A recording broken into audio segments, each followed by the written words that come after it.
আজ আমি আপনাদের সাথে পুঁটি মাছের ভীষণই মজার একটা রেসিপি শেয়ার করব। আর এইরকমভাবে যদি পুঁটি মাছ আপনারা রান্না করেন খেতে হবে অসাধারণ। তো চলুন পুঁটি মাছটা আমি কিভাবে রান্না করেছি দেখে নেওয়া যাক। নমস্কার বন্ধুরা, সরস্বতী কুকিং চ্যানেলে আপনাদের সবার স্বাগত। তো দেখুন আজকে আমি এখানে নিয়েছি পুঁটি মাছ। তো এই পুঁটি মাছগুলোকে আমি লবণ হলুদ আগের থেকেই লাগিয়ে নিয়েছি। এরপর দেখুন উনানে বসিয়ে দিয়েছি কড়াইটা গরম হয়ে গেছে। কড়ার মধ্যে দিয়ে দেবো সর্ষের তেল।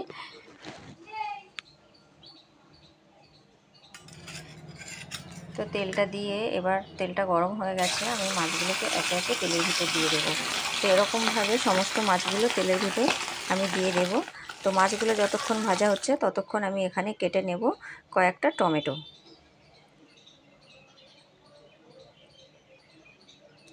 তো দেখুন এখানে কিন্তু আমি কাঁচা পাকা 3টে টমেটো নিয়েছি। এই টমেটোগুলোকে আমি কেটে নেব।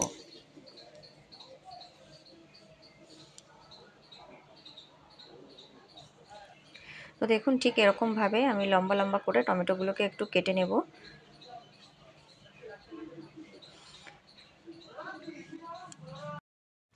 ওদিকে দেখুন মাছগুলো এক পিঠ ভাজা হয়ে গেছে, এবার আমি উল্টে দেব। তো ঠিক এরকম উল্টে পাল্টে আমি সমস্ত মাছগুলো ভেজে নেব।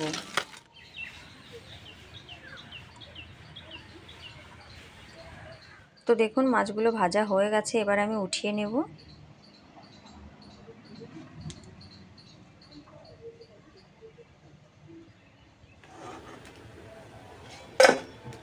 এরপর আমি ওই একই মাছ ভাজা তেলের ভিতর আমি দিয়ে দেব একটা শুকনো লঙ্কা, দিয়ে দেব অল্প একটু মেথি, আর দিয়ে দেব অল্প একটু সর্ষে। এরপর আমি এর ভিতরে টমেটোগুলোকে দিয়ে দেব, দিয়ে একটু নাড়িয়ে চাড়িয়ে দেব।